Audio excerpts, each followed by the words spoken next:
A necessary love note to humanity. Words from one heart to every other heart by Kateb Shana. I want to write you something that feels less like an essay and more like me sitting across the table from you, maybe with a cup of tea between us, maybe with silence hanging in the room for a moment before I open my mouth and let these words tumble out, unpolished but true.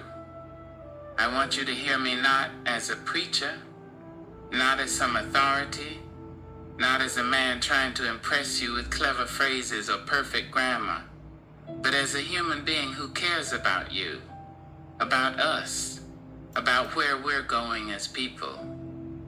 I'm writing this because my chest is heavy with it. This is not just ink on paper. It's my necessary love note to you, to humanity, to our future. And I won't pretend I have all the answers, but I can't sit silent and watch us keep walking toward a cliff as if nothing is wrong. Don't you think it's time we started letting go of some of these patterns we've been dragging around for generations? You know the ones. The way we speak to each other without care. The way we cling to grudges as if they're heirlooms. The way we treat our health like it's optional. Stuffing our bodies full of things that taste good but tear us down from the inside. The way we carry beliefs about politics, religion, education, even family roles. Beliefs we never stop to question, just copy and paste from the people before us, as if dysfunction is a recipe we're required to pass on. And the saddest part? The world is falling apart right in front of us, but as long as our little corner is comfortable, as long as we can buy what we want, as long as our status looks shiny, we shrug and keep scrolling. That individualism mindset, that self-sufficiency illusion is killing us.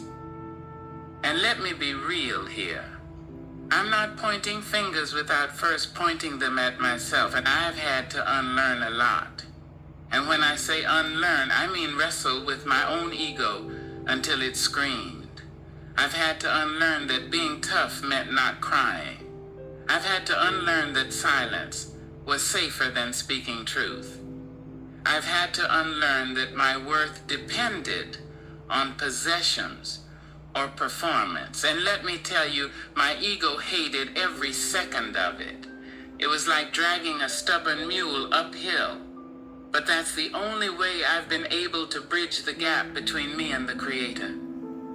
The only way I could breathe freely was by dropping the dead weight of beliefs and behaviors that weren't serving me or anyone else.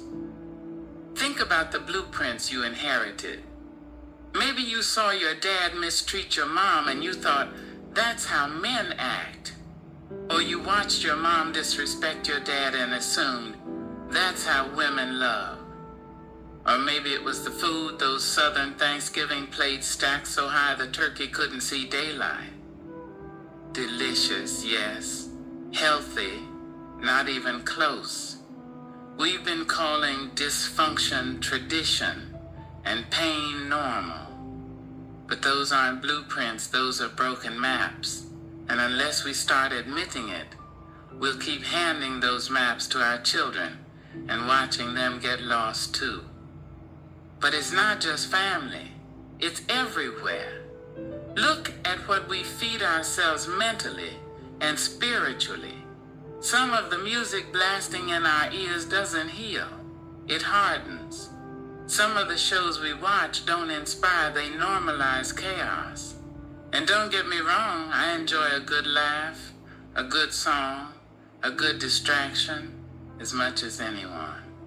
But let's be honest, we're overdosing. A little serving of entertainment won't hurt. But we've been making whole meals out of it while the Creator gets the scraps of our attention. If that TikTok here, Instagram there, podcasts, Netflix, Facebook, everything has our eyes, our ears, our time. And the Creator, He gets whatever is left over after the dopamine crash. If I'm stepping on your toes, don't worry. I'm stepping on mine too. I've been guilty of scrolling past bottles on the ground in my own neighborhood because it's not mine. I've ignored needs because I was busy minding my business, but that not my problem attitude, it's become our national anthem, and it's poisoning us quietly. Let me tell you a story, a piece of folklore I carry. There was once a little village that lived by a river. The river was life. It gave them water for their crops, fish for their tables, cool relief on hot days. But over time, the villagers got sloppy. They tossed their scraps in the water, let tools rust on the banks, ignored little leaks in their dams. It's just a little mess, they said. Somebody else will deal with it. But the river began to change. Fish floated belly up. The water grew murky. The crops shriveled. The children grew thirsty. Finally, an old woman stood at the water's edge and wept.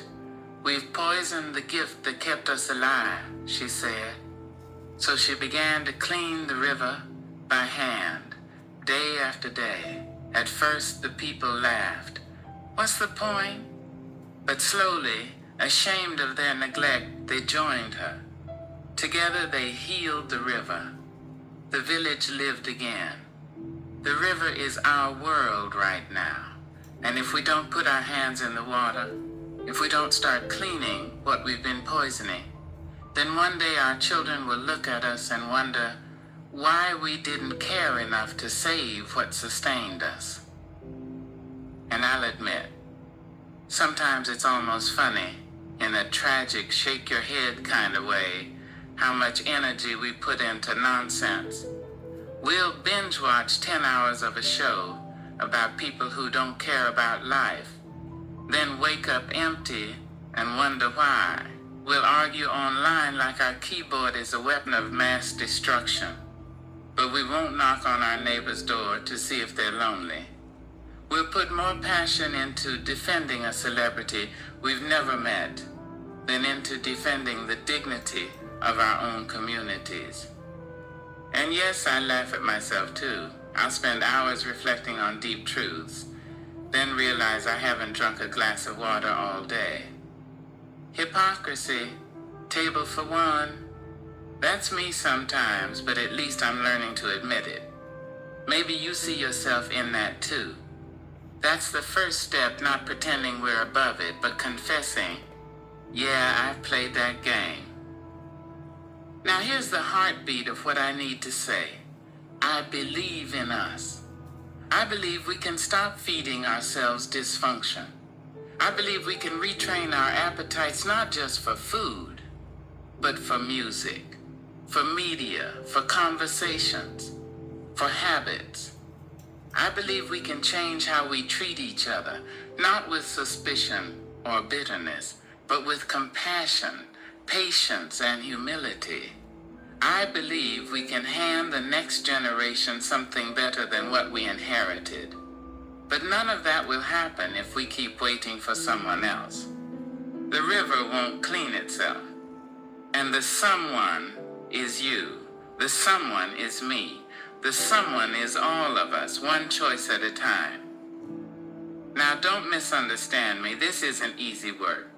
Old habits don't die because you told them to leave. They're stubborn.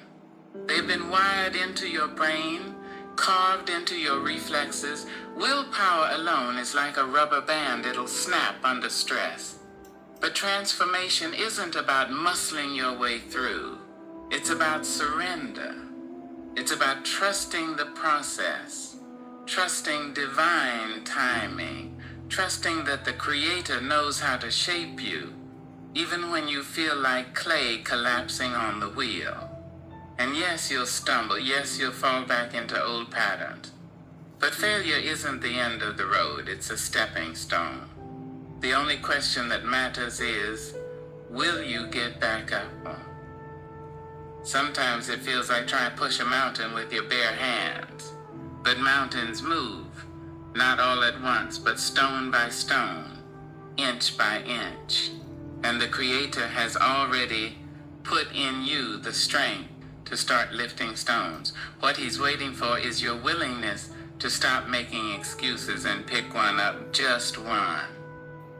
And then another. And then another.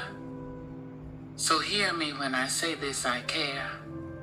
I care about you, about your children, about the ones who will come after us and inherit the ground we leave behind.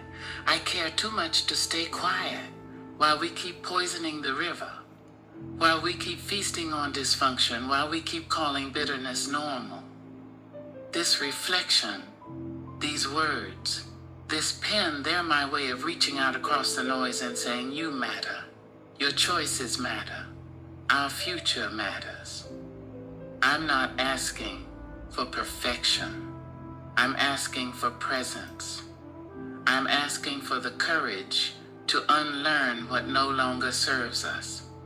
I'm asking for the humility to admit we don't know everything. I'm asking for the compassion to stop stepping over each other's pain. Because if we don't, if we keep shrugging and scrolling and numbing ourselves, then one day we'll look around and realize we've left the next generation a wasteland. And I don't want that. You don't want that. So let's be different. Let's plant seeds of gratitude instead of resentment. Let's serve portions of kindness instead of violence. Let's leave behind stories of faith, not tales of greed. Let's hand our children a cleaner river, a better map, a world that says they cared enough to fight for us. This is my necessary love note to you. Not polished, not perfect, just honest. With this pen, with these words, I want to touch your soul and remind you, you are not alone, you are not forgotten, and you are worth the fight, and so is our future.